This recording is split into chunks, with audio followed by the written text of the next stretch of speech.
Cerveceria Yucateca started producing beer in 1900.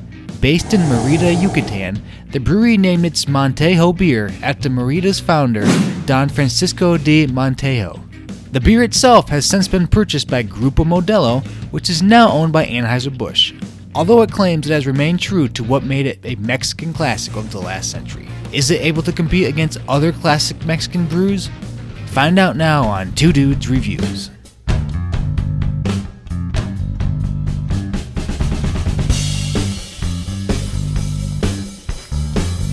Yeah, what up guys? Today we have Montejo, good old Mexican beer that we're going to be checking out, so let's just get right to it. And I have to say this is one of my probably favorite just bottles, Mexican bottles, because it's got the painted on logo. I love the painted on just feel of it. There's just something about that. It's a little almost old fashioned because not a lot of places have the painted logo, but I dig it. And interesting thing, this beer is from 1900, and most of the Mexican beers from the turn of the century are really either a Vienna lager or a Czech Pilsner. And the interesting thing about this is this originally started as a Vienna lager and transitioned over to a Czech Pilsner. So it pretty much encompasses all of Mexican beer history, pretty much just in this. So you have to, going into this, you know it's Czech Pilsner style. So let's check out the smell. It is a very bright aroma. It's not one of those beers that you have to kind of go searching for. It's got a crisp aroma, kind of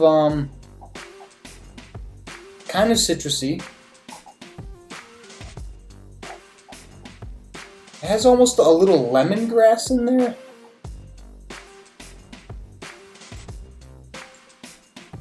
And a bit of maybe a citrus peel rind kind of thing. And the dog's getting into her bone. She doesn't do anything all day until I start recording one of these things. There's also a kind of a whoops, as I knocked the camera. It's kind of a white grape apricot kind of thing too going on. But it's a nice, light, crisp, refreshing kind of aroma. I like it, so I'm going to recommend it. So, alright, let's get into the taste.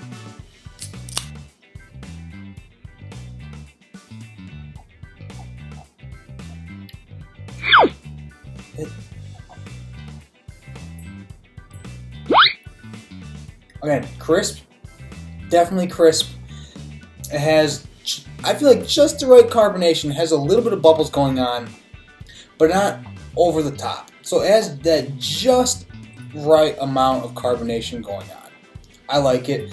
It has kind of a, again, you get that lighter white grape kind of taste to it, almost that white grape juice type taste. You have a little bit of the wheat. You have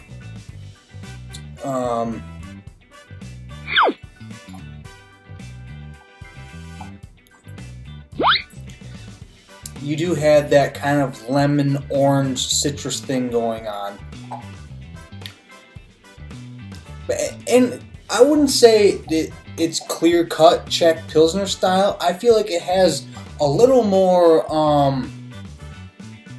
maybe a little more citrus going on with it than what your normal just straight Czech Pilsner is going to have. But it doesn't have the slight bitterness you might get to it.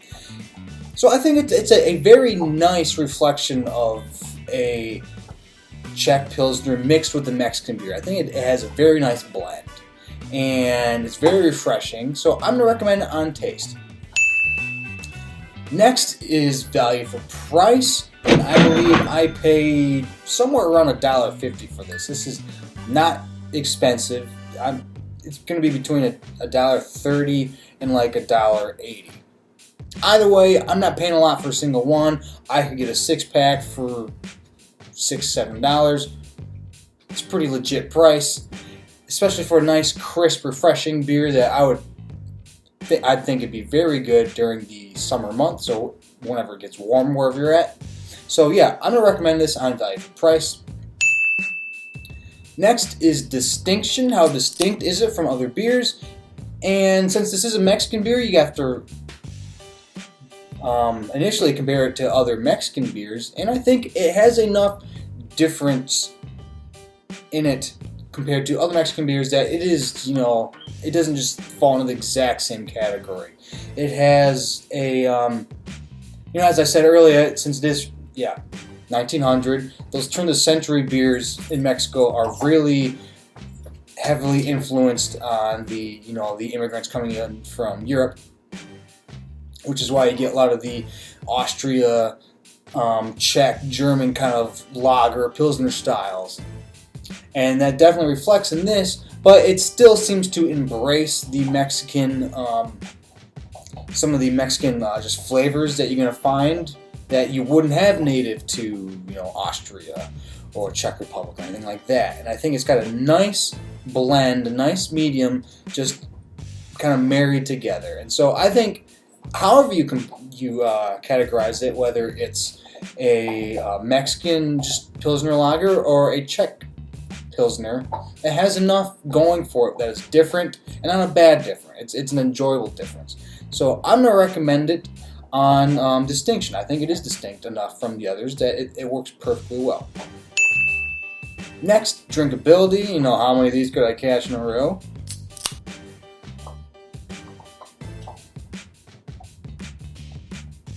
This would be a very nice beer that you just kind of sit on the porch, throw them in a cooler, just kind of crack open, hang out as, maybe you watch a baseball game or you just jam out to some tunes or just do whatever.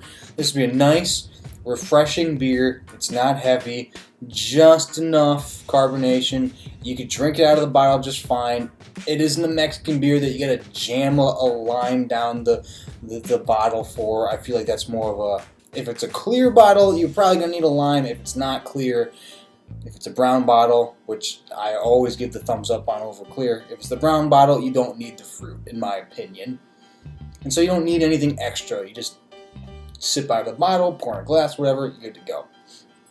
And yeah, it's not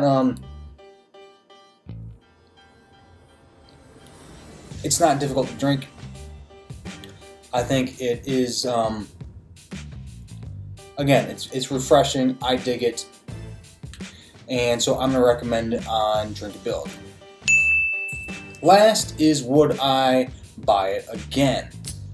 And I've actually recommended it for every category up to this point, and I will again recommend it for would I buy it again. I think it's a nice summer Mexican beer to just kind of hang out and crack open. Now, I believe this is this will be the first Mexican beer that I give the official Two Dudes stamp of approval on. But I'm not necessarily saying this is what I think the best Mexican beer, because I don't think it is. There are other Mexican beers that I think are actually better. I think I enjoy Bohemia. I think Negro Modelo and Indio, I think those are all great beers that I might actually get over this.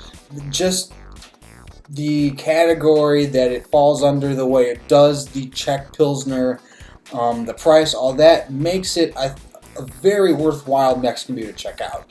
Again, I think it is the first official Two Dude stamp of approval, and so definitely check it out. But don't think that just because some of the other Mexican beers haven't gotten that stamp yet that they don't measure up, because they don't. Different styles don't always compare equally. But that is my review on Montejo. I believe I'm saying that right. If you've had this before, let me know in the comments. Write up. Tell me if maybe you like it, maybe you don't. Maybe there's other, Czech Pilsner style Mexican beers that you'd like better.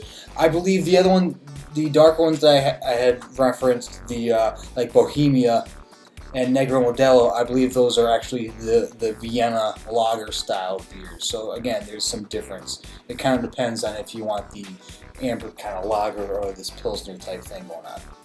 Depends what you feel like. But again, let me know in the comments what you think. Please like and subscribe. You can get access more to more reviews in the top 10s. Again, shoot me a comment.